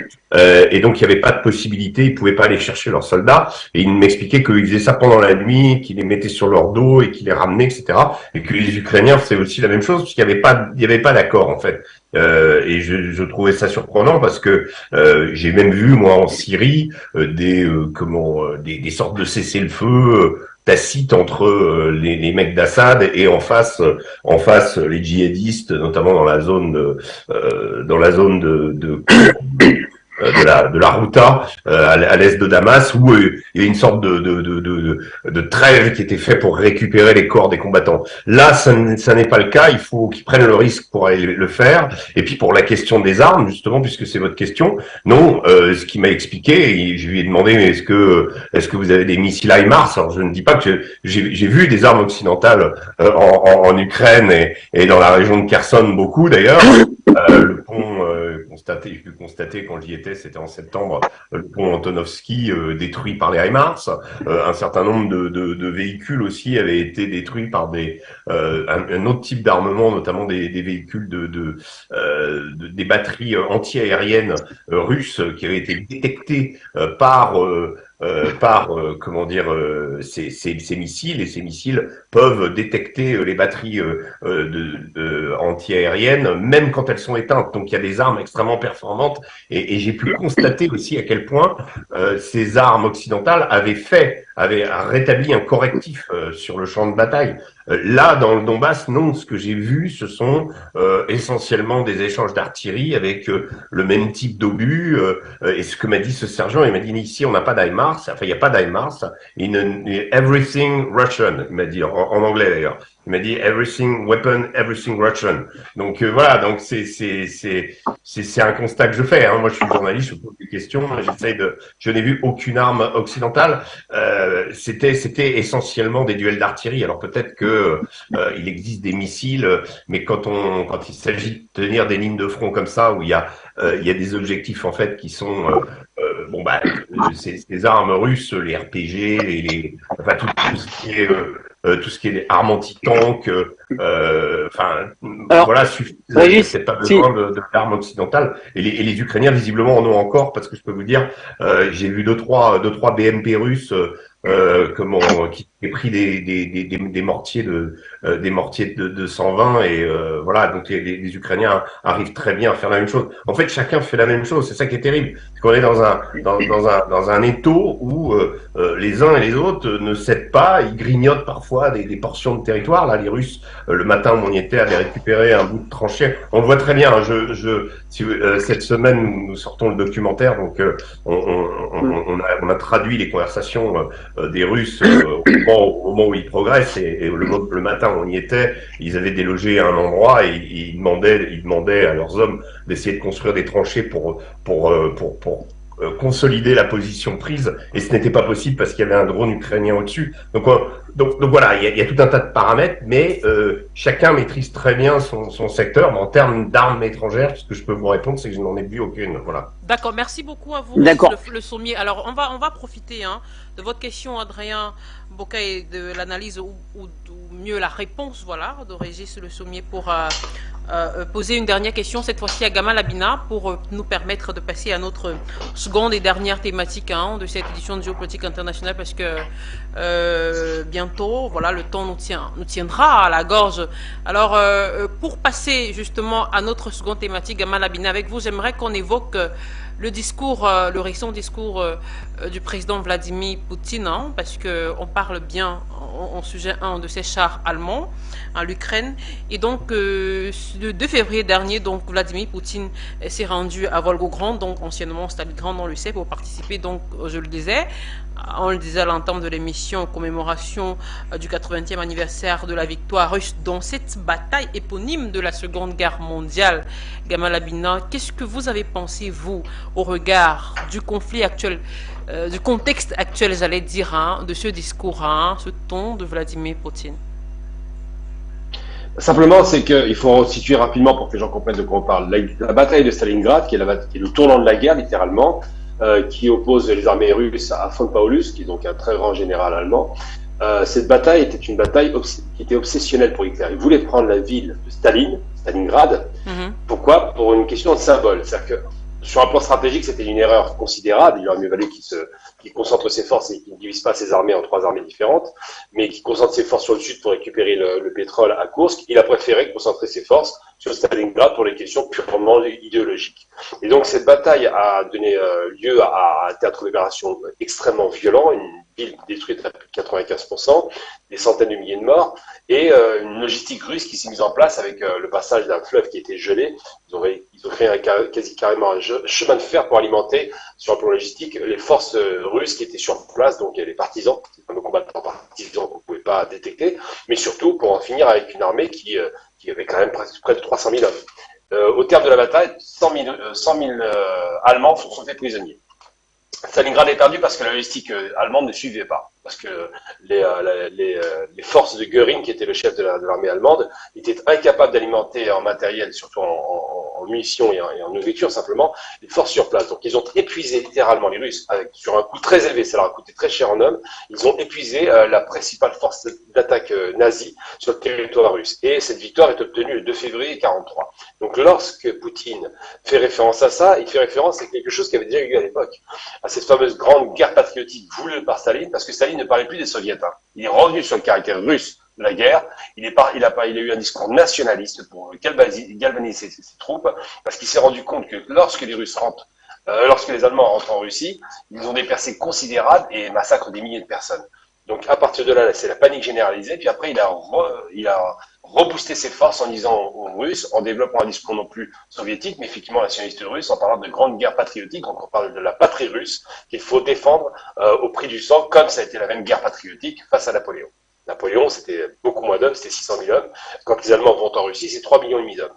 Donc ça, pour donner à peu près un rapport de force. Et donc, aujourd'hui, lorsque on est quand même, c'est 80 ans après la guerre, c'est quand même pas rien, et qu'on retrouve à nouveau une Russie en guerre face à l'Occident, parce que évidemment les nazis c'était pas seulement l'Allemagne, on réduit beaucoup l'idée nazie à l'Allemagne, c'est quand même les forces de l'Axe, c'est pas seulement l'Allemagne et l'Italie, c'est aussi la Hongrie, c'est aussi la Roumanie, c'est aussi la Bulgarie, c'est aussi beaucoup l'Autriche évidemment, c'est beaucoup de pays qui étaient alliés aux Allemands, dont beaucoup de SS étaient recrutés dans le camp occidental. Et bien cette idée d'une sorte d'Occident comme ça massif qui attaque la Russie, elle aurait ressurgi du côté russe, et c'est Monsieur Le Sommier l'a rappelé tout à l'heure, c'est une guerre qui est très psychologisante. C'est-à-dire que sur l'inconscient collectif russe, cette violence qui leur a été faite quand même avec 26 millions de morts, à peu près on estime entre 25 et 27 millions, donc c'est 26 millions pour la moyenne, et bien cette guerre a été une violence considérable pour la Russie. Des Ouradour-sur-Glane en Russie, je le tiens de Yann Chapoutot, l'historien, c'est un Ouradour-sur-Glane par semaine. C'est vraiment un bain de sang qui ne s'arrête pas, 600 morts par semaine minimum, et ça montait à des quantités faramineuses. Donc c'est vous dire qu'en très peu de temps, les Allemands ont massacré massivement de population en utilisant toute forme d'armement possible et imaginable. Donc c'était vraiment une guerre sans limite. C'était une guerre vraiment, comme on dit, d'éradication. Et ils voulaient faire du peuple slave un peuple d'esclaves. D'ailleurs, le nom n'a pas de hasard là-dessus. Et cette idée-là, effectivement, quand Poutine va parler à sa population, il leur rappelle ce passé, parce qu'il y a beaucoup de gens qui sont soit les enfants, les petits-enfants, mais aussi des gens qui ont vécu cette guerre et qui se souviennent de la douleur que ça a été pour la Russie et du viol et de la violence qu'ils ont subie. Et aujourd'hui, ce sentiment partagé revient. C'est pourquoi d'ailleurs, ça a été rappelé tout à l'heure, les Russes ne croient pas on ne pousse pas les soldats à la guerre en leur disant allez-y de gré ou de force. C'est pas du tout ça. C'est qu'il y a aussi une mobilisation patriotique qui a été faite parce que effectivement, et c'est là où il faut rappeler l'origine du conflit. L'OTAN n'a pas arrêté de progresser graduellement, un peu comme les nazis à l'époque, jusqu'aux frontières de la Russie.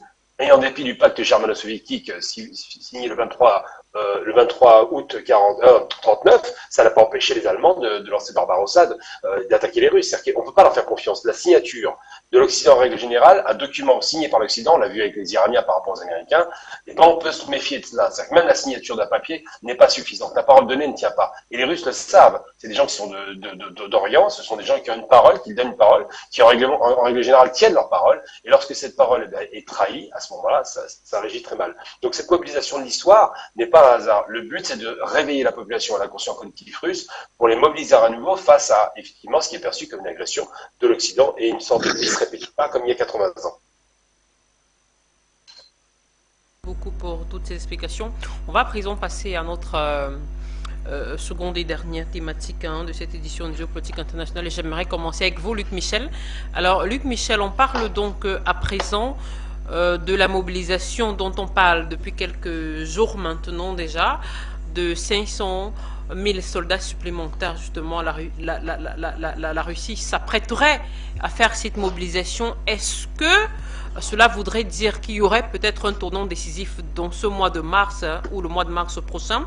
Mais avant, un petit détail, Luc Michel, j'aimerais qu'on revienne avec vous sur les accords de Minsk. Certains analystes parlent des aveux de Kiev et de l'Union européenne qui confirment, ou selon eux, qui confirmeraient l'exactitude de cette opération spéciale qui, comme le dit également Gamal, n'est ni plus ni moins qu'une guerre, tout simplement. Est-ce que vous partagez cet avis?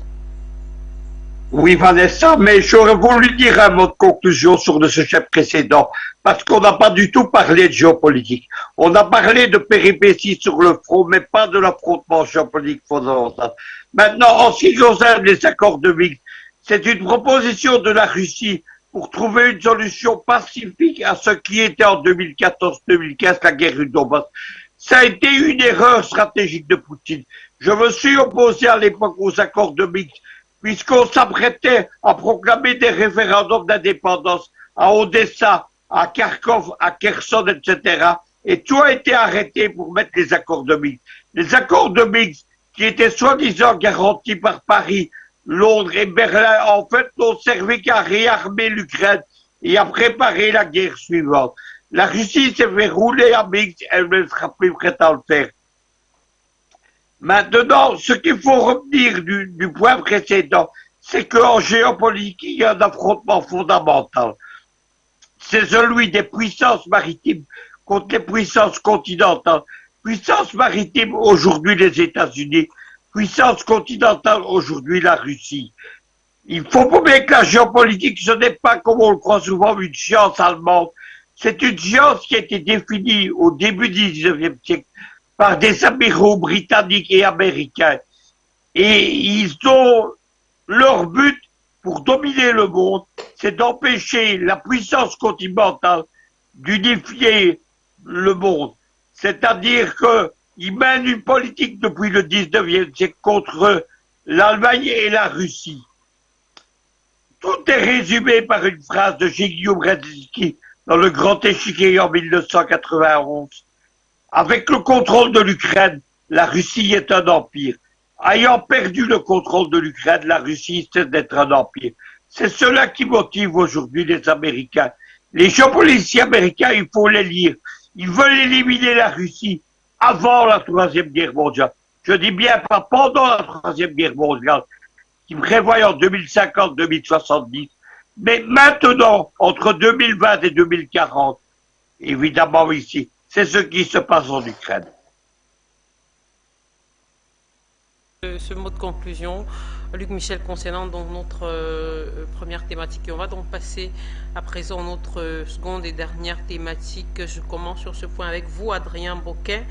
Alors, cette mobilisation de 500 000 soldats, selon des informations qu'on a eues, est-ce que c'est vrai, selon vous, que la Russie s'apprête ou s'apprêterait justement à faire cette mobilisation de 500 000 nouveaux soldats peut-être pour une autre tournure du conflit du côté de Kiev ou de l'Ukraine? Adrien Boquet. Bien sûr, je suis l'un des seuls, il y a plusieurs mois, à vous l'avoir dit. Depuis, je pense, 2-3 mois, je n'arrête pas de répéter dans tous les médias. Il y a un rendez-vous, là, je vais devoir partir. Est-ce que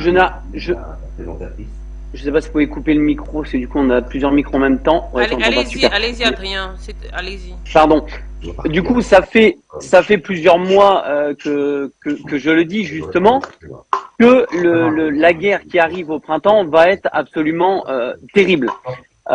Depuis plusieurs semaines, je vous ai précisé qu'il y avait à peu près 150 000 hommes qui étaient sur leur fin de formation, qui étaient entraînés justement au niveau du Lugansk et au niveau de Rostov.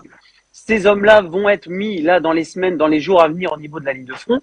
Et effectivement, on va dire que le régime de Poutine a décidé de passer, on va dire, la deuxième avec ce nouveau recrutement, on va dire, de plus de 500 000 hommes.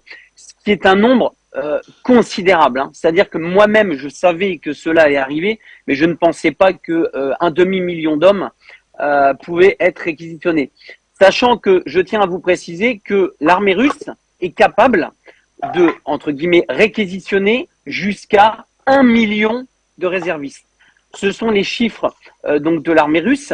Ils sont capables de mobiliser jusqu'à 1 million de soldats, ce qui est considérable. Hein. C'est-à-dire qu'il n'y a aucun pays européen, voire peut-être dans le monde, hormis peut-être la Chine et les États-Unis, à pouvoir avoir les capacités de réunir un demi-million, voire un maximum 1 million d'hommes en quelques mois. C'est considérable.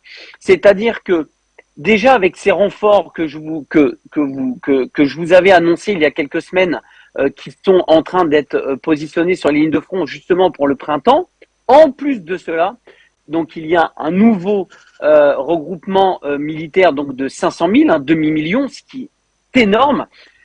Là, si vous voulez, on va basculer dans une guerre, dans une nouvelle guerre au niveau du printemps qui va être complètement démesurée.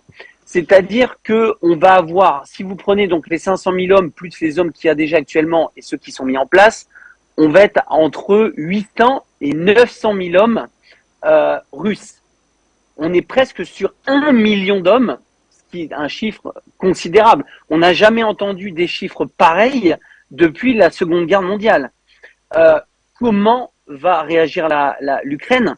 Même si l'Ukraine veut réagir en termes d'hommes, elle est incapable. C'est-à-dire que même si elle fait un appel européen à des soldats, à des mercenaires, Elle ne pourra jamais dépasser les 200, 300 000 au grand max. Moi déjà, elle ne dépassera même pas les 200 000 hommes au printemps du côté ukrainien. Donc vous allez avoir un déséquilibre qui va être énorme. Pour vous faire un prorata, dès que le printemps va arriver, vous allez avoir en gros 7 soldats russes contre un soldat ukrainien. 7 contre 1. Comment voulez-vous gagner une guerre à 7 contre 1? Sachant que même en termes matériels, les Russes ont toujours la supériorité. Je vais vous donner des chiffres très simples, parce qu'on parle beaucoup des chars. Les chars léopards, il y a 30 chars qui sont donnés à gauche, 30 chars donnés à droite, mais c'est dérisoire. Sur la totalité du parc des chars ukrainiens, on était à peu près à 2000 chars.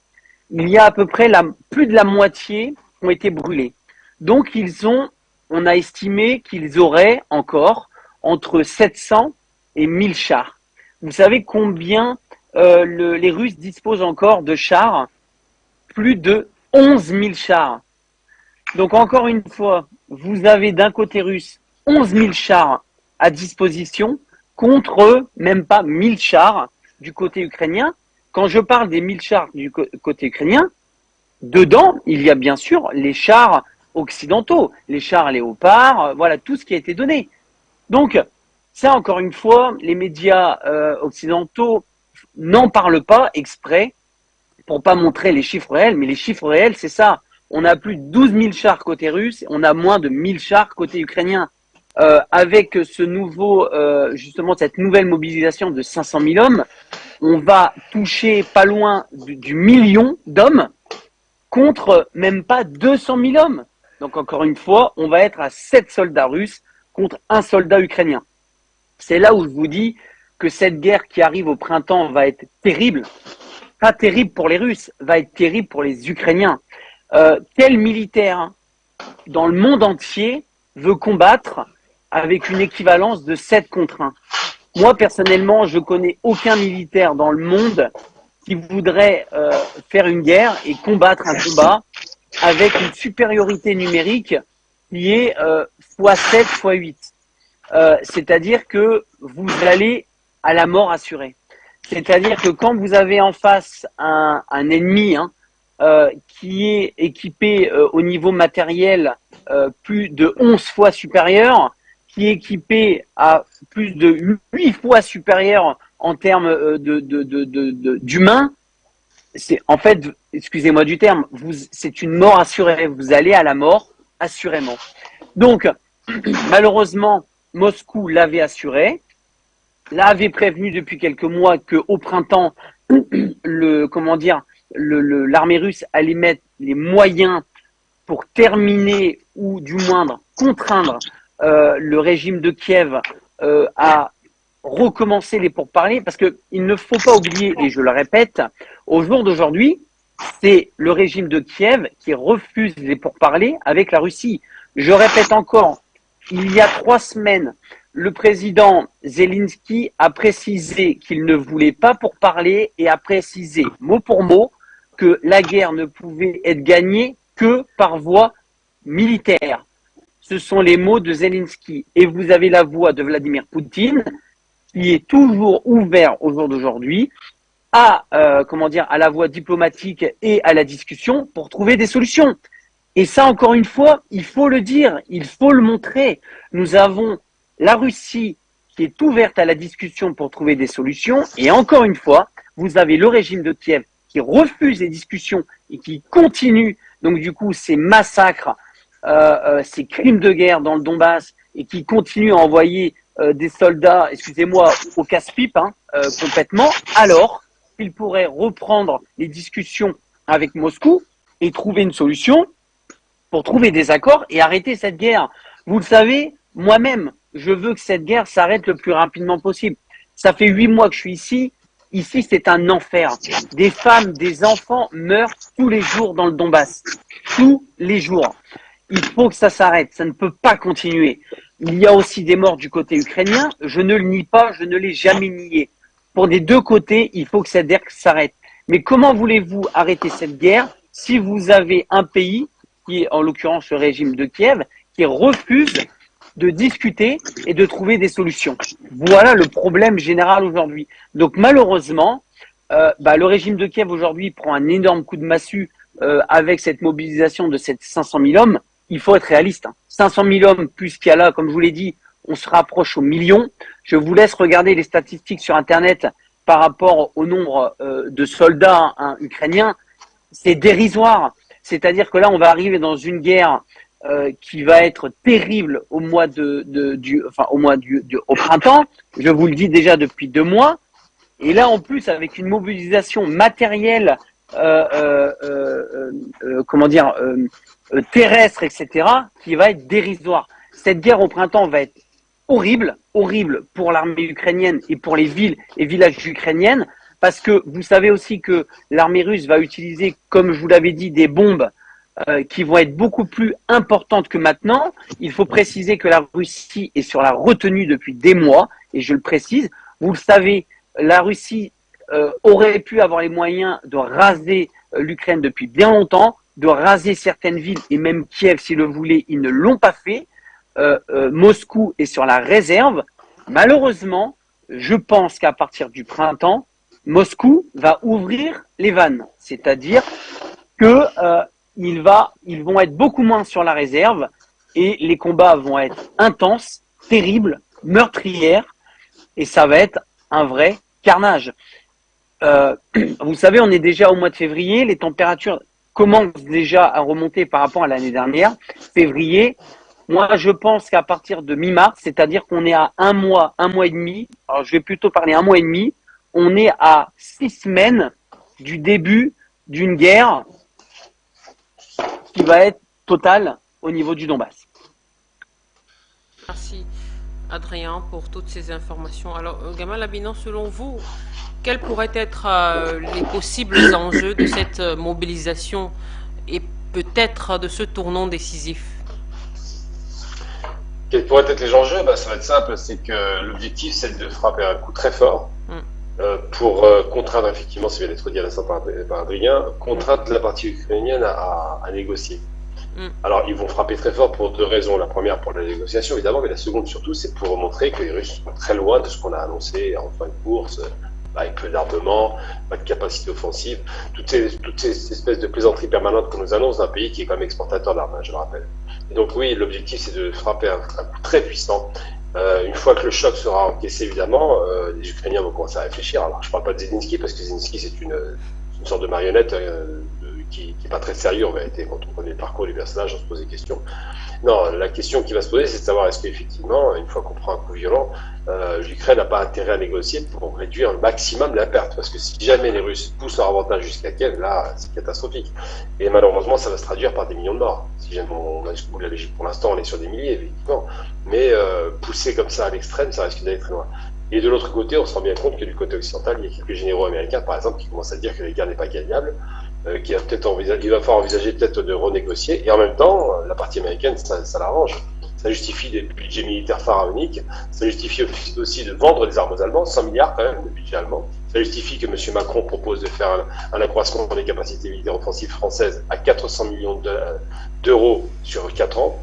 Donc c'est vous dire qu'on est reparti sur une course aux armements. Pourquoi? Parce que, et ça a été évoqué tout à l'heure par notre invité, Sommier, ce qui a été dit, c'est de dire que les Américains ont une obsession. Tous les gens de West Point qui ont été formés en 1976, tous les néoconservateurs qui sont des anticommunistes primaires et qui ont gardé ce lycée d'anticommunisme, se disent on doit absolument reconstituer, radicaliser la partie est du monde qui était anciennement communiste, dont les Chinois sont toujours communistes officiellement d'ailleurs, il faut le rappeler, et qui ne sont pas tombés sous le giron occidental ultralibéral. Donc ils ont décidé, parce qu'il y a un logiciel comme ça qui est en place, de se dire on va reconstituer cela, parce que finalement l'hydre islamiste, ça n'a pas duré longtemps, ils ont écrasé quasiment toutes les rares résistances islamiques, et puis dans tous les cas, le monde musulman n'est pas un monde très très militarisé, ils n'ont pas les moyens industriels, ils ne savent pas produire en armement, donc ils se sont dit, bon, cette idée de l'islam politique, d'une internationale terroriste, ça n'a pas bien marché, ça n'a pas duré longtemps, il faut retrouver un ennemi à notre hauteur, qui soit capable de répondre aux moyens offensifs qu'on met en place, et le seul ennemi possible, c'est les Russes et les Chinois. Alors les Chinois, surtout sur le théâtre de guerre économique, et on voit bien que les tensions sont ravivées avec la Corée du Nord, puisque la Chine soutient la Corée du Nord, et surtout Taïwan. Donc là, il y a une tentative de Nancy Pelosi, pareil, 80 ans, qui est de l'ère de la guerre froide. C'est les personnages de la guerre froide dont on parle. Le président américain, c'est un vieux monsieur, 80 ans, elle aussi. Tous ces gens-là ont un logiciel très ancien. C'est que quand ils ont 50 ans, la guerre froide, puis il y a juste à s'achever. Toute leur vie, ils n'ont vécu que pour cela. Et donc les généraux, les néoconservateurs, les dirigeants américains actuels sont dans une perspective de confrontation militaire et de relance de la course aux armements. Donc c'est ce qui fait que lorsque les Russes vont frapper un grand coup, ils vont montrer aux Américains, on arrête la plaisanterie, on siffle la fin de la récréation, parce que nous sommes capables aussi de mobiliser, ils le font, nous sommes capables de frapper un grand coup et nous serons capables d'écraser l'armée ukrainienne, ou du moins s'il va en rester. Donc c'est ça qui est à craindre aujourd'hui, et je pense que cette offensive de printemps, elle est attendue par tous, il n'y a aucune surprise là-dessus. Les offensives de printemps, c'est traditionnel dans les armées. Eh bien, quand elle va démarrer, cette offensive de printemps, aura des conséquences lourdes. Et vous aviez parlé tout à l'heure de Stalingrad, c'était la fin de l'hiver quasiment, on se rapprochait de la fin de l'hiver, le 2 février, les Allemands sont défaits. À l'Ukraine, le 24 février, c'est une symbolique forte, et peut-être que le 15 mars, le mois de la guerre, c'est le fameux dieu Mars des Grecs, sera encore une fois peut-être une symbolique, je ne sais pas. Mais ce qui est certain, c'est qu'au 1 an de la guerre, je pense que le 24 février de cette année, il va y avoir un démarrage d'offensive extrêmement violente, qui risque de, ce démarrage va être violent, donc qui risque effectivement de coûter très cher aux Ukrainiens et de porter le doute dans l'esprit des Occidentaux. J'en veux pour preuve, le Vietnam, les Américains en 75 ne s'attendaient pas à être défaits de cette façon face à des paysans soutenus par les Chinois. Et bien là, c'est pareil. Je pense qu'en Ukraine, les forces ukrainiennes seront défaites avec un lourd tribut, malheureusement payé, des milliers de morts en plus. Pourquoi? Pour une guerre qui, de toute façon, ne peut pas être gagnable par la partie ukrainienne ni par la partie occidentale. Gabalabina. Alors, Luc Michel, on parle donc d'une mobilisation de 500 000 nouveaux soldats. Alors, ces conscrits pourraient être utilisés dans une série d'offensives au printemps et à l'été dans le sud et l'est du pays, mais selon vous, Luc Michel, dans quel objectif précisément? Écoutez, plus la guerre va durer, plus les buts de guerre de la Russie vont être importants. Ce que la Russie veut, c'est la récupération de ce qui constituait la Novorossia avant 2017, c'est-à-dire il reste Odessa et Kharkov et reprendre Kherson. C'est cela. Les Américains ont fait un mauvais calcul. Lors de la Seconde Guerre mondiale, les Soviétiques ont perdu 27 millions de citoyens. Les Américains ont perdu 350 000 hommes sur les deux théâtres d'opération européens et du Pacifique. Il n'y a pas photo, comme on dit. Actuellement, le rapport de force, c'est une Ukraine où il reste environ 35 millions de citoyens et dont plus de 60% est constitué de populations qui ne sont pas ethniquement ukrainiennes. Hongrois, Roumains, Polonais et Russes, évidemment, pour plus de la moitié. Face à cela, il y a 120 millions de citoyens russes, donc mathématiquement, la Russie va gagner. La guerre aujourd'hui, c'est une question de puissance démographique et industrielle. Lorsqu'il y a la première défaite nazie en 1941 devant Moscou, déjà à ce moment-là, les usines soviétiques dans l'Oural produisent plus de chars et d'avions que toute l'Allemagne réunie. Le rapport de force ne sera jamais inversé pendant toute la Seconde Guerre mondiale. Donc l'Ukraine va perdre la guerre. Plus Zelensky va se maintenir au pouvoir, plus il va suivre les mauvais conseils des Américains, plus évidemment il va conduire son pays à la destruction des néant. Je vous ajouterai quelque chose. Vous savez que moi je suis pro-russe. Je veux la disparition de l'État ukrainien parce que jamais la Russie ne sera en paix. Il faut que la Russie reprenne le contrôle de la Novorossia, des territoires et des populations qui sont ethniquement russes. Et voilà la conclusion. Donc la Russie, évidemment, va gagner la guerre et l'Ukraine va disparaître.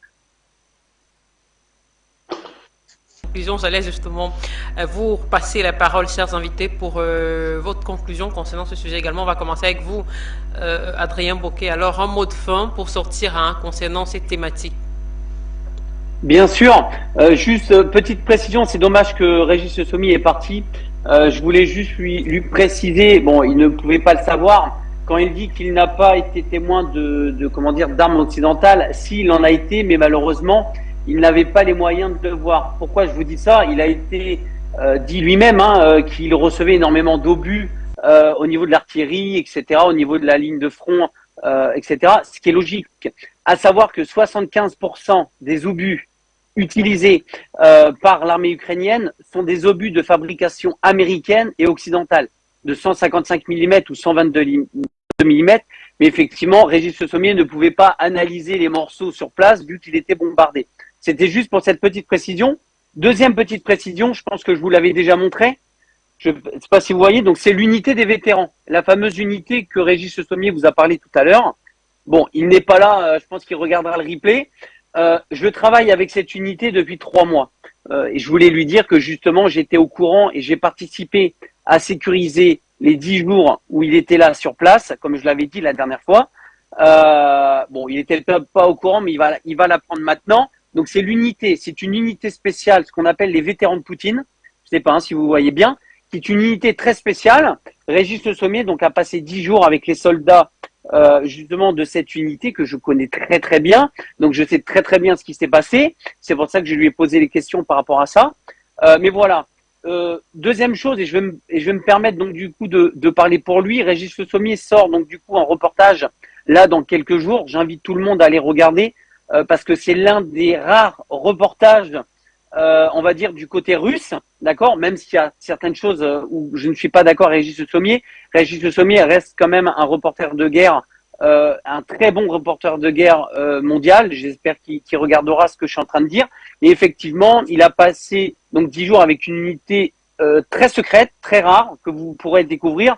Et surtout, ça va permettre à toutes les personnes de découvrir donc le côté russe et plus que le côté ukrainien. Donc voilà, je me permets de parler pour lui, parce que je pense qu'il aurait dit la même chose s'il était présent. Et sinon, pour le mot de la fin, comme je vous l'annonce depuis quelques mois, d'ici quelques semaines, on va dire d'ici 6 semaines, et effectivement après le 24 février, la guerre va être terrible. Et effectivement, je pense qu'il va avoir comme un petit coup de massue à partir du 24, comme un nouveau départ, comme une nouvelle offensive à partir du 24. Alors il y aura peut-être quelque chose de symbolique à partir du 24, mais n'oublions pas qu'il faut quand même que les températures remontent, que les lacs dégèlent pour vraiment permettre à l'armée russe de faire l'offensive qui est prévue. Donc février, vous comptez fin mars, un maximum fin mars. Et là, malheureusement, et la seule possibilité d'éviter tout cela, ça serait que le régime de Kiev accepte les pourparlers. Mais malheureusement, pour l'instant, c'est pas le cas. Vous le savez que vous et moi, nous souhaitons qu'il y ait des pourparlers pour arrêter cette guerre. Mais malheureusement, si cette guerre continue dans ce sens, comme l'a dit Monsieur Habina, il l'a très bien justifié. Actuellement, on a des milliers de morts. Je pense qu'on va même pas passer à des centaines de milliers de morts. On est capable de passer par des milliers de morts à des millions de morts. Vous voyez, de pas faire un entre-milieu. Et ça serait une escalade terrible, mais inévitable si le régime de Kiev reste borné par rapport à ça. Voilà. Et sinon, je vous remercie beaucoup encore d'être là. Merci. Merci beaucoup pour toutes vos analyses et toutes ces informations. Voilà, Gamal Habina, un dernier mot pour sortir alors cette escalade inévitable. Vous le disiez tout à l'heure, si le régime de Kiev finalement acceptait les pourparlers, la table des négociations, peut-être c'est trop rêvé que de penser à cela. Est-ce qu'il pourrait avoir une chance? Est-ce qu'il pourrait y avoir une chance, Gamal Habina, finalement? Oui, il y aura une chance. De toute façon, il faut jamais oublier une chose, c'est que la négociation avait commencé dès le début de la guerre en Turquie. C'était Ankara qui avait joué l'entremetteur. Les Ukrainiens avaient accepté la négociation, sauf que les Anglais ont envoyé une délégation pour dissuader l'Ukraine d'accepter les termes du débat. Donc ça a été une rupture qui a été téléguidée. Alors, évidemment, Zelensky n'est pas un homme politique, c'est un ancien acteur qui est pas très malin d'ailleurs, et qui est tombé dans le panneau. Maintenant, je vais dire simplement, c'est que oui, il va y avoir une négociation, mais ce sera fait sur un rapport de force favorable aux Russes. Pourquoi? Parce qu'on ne négocie pas dans un rapport de force défavorable avec des doutes. Ils vont reprendre pas mal de villes. Il y a eu Zaporozhye qui est en jeu, Kherson. Il y a tout un tas de villes comme celle-là qui sont des théâtres de points de fixation par rapport à la négociation. Et je pense que ce qui va se négocier, ça va être la perte de l'Est et du Sud, c'est évident, mais en même temps, c'est une démonstration de force que les Russes vont produire. C'est-à-dire qu'ils ne font pas seulement, ils auraient pu faire une guerre massive et sans pitié, c'est pas ce qu'ils font. Ils sont en train de faire une guerre relativement ciblée en voulant détruire l'armée ukrainienne, ce qui est un début des guerres, faut pas le rappeler. Et comme le disait très justement Luc Michel, plus on avancera dans la guerre, plus le confort militaire russe va s'installer et plus les ambitions russes de conquête de territoire vont grandir, c'est logique. Et c'est vrai que l'Ukraine, pas oublier que la Pologne, effectivement, dans le nord, l'ordre sur quelques territoires qui étaient à l'origine polonaise, faut pas oublier que ces parties étaient polonaises, que effectivement les Magyars du côté de la Hongrie ou d'autres territoires comme ça ont aussi quelques prétentions territoriales, donc l'Ukraine risquerait d'être démembrée. Je ne sais pas si on en arrivera jusque-là. Évidemment, avec cette offensive qui arrive au printemps, ce sera tellement violent et tellement rapide et tellement radical que les Ukrainiens vont discuter au bout d'un moment. Parce que, vous savez, c'est pas très compliqué. Hein. Plus vous envoyez d'hommes à la bataille, plus il y a de morts, évidemment, et plus moins vous avez d'effectifs. Plus vous envoyez de matériel à la bataille, plus ils sont détruits et moins ils ont le moyen de s'en sortir. Et puis, encore une fois, je l'ai dit depuis le début, l'Occident, qui fait semblant de soutenir, mais qui soutient du bout des lèvres, propose d'envoyer 300 chars. C'est vrai que ce chiffre est ridicule. 300 chars, c'est une espérance de vie d'un mois si jamais ils sont exposés.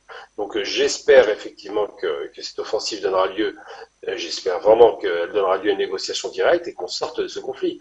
Parce que encore une fois, et je le répète toujours, les dindons de la farce, c'est toujours les populations civiles, c'est toujours les peuples. Les peuples ne veulent pas la guerre. Si vous, que ce soit côté russe ou ukrainien, si vous faites un référendum, vous répondrez non, on n'en veut pas de cette guerre. Mais il se trouve qu'aujourd'hui, la radicalisation des positions et la durée dans le temps fait que les Russes ont tout intérêt à arrêter cette guerre rapidement, parce qu'ils sont encore dans une position de force, et que les Ukrainiens ont tout intérêt à l'arrêter, sinon ils perdront leur territoire. Le pays n'existera plus, c'est vrai.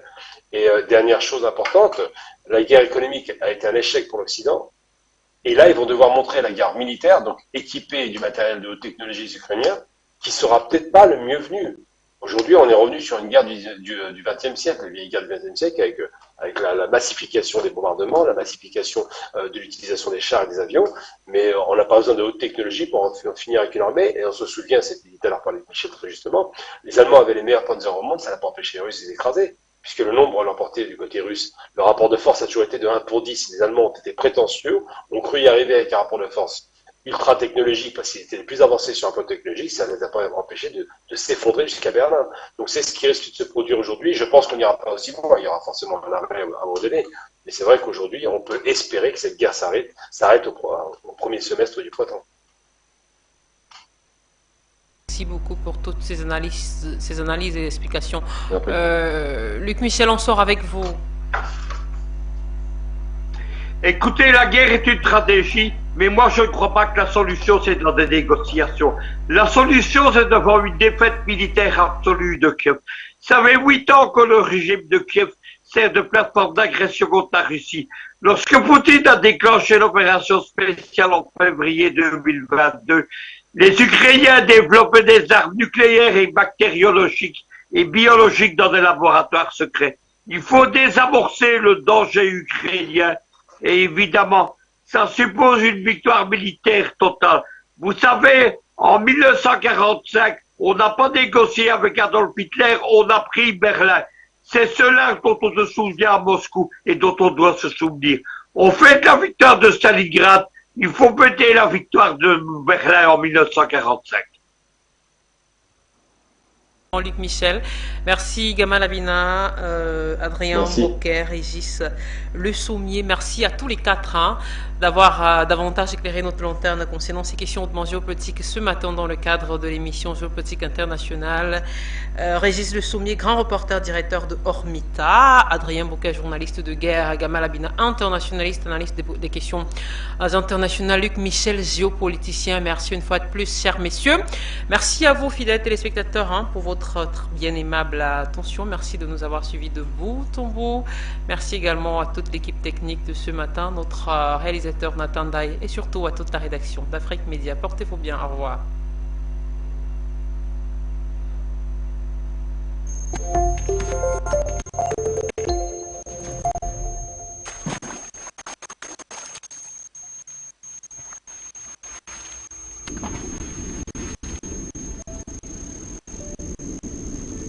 Afrique Média.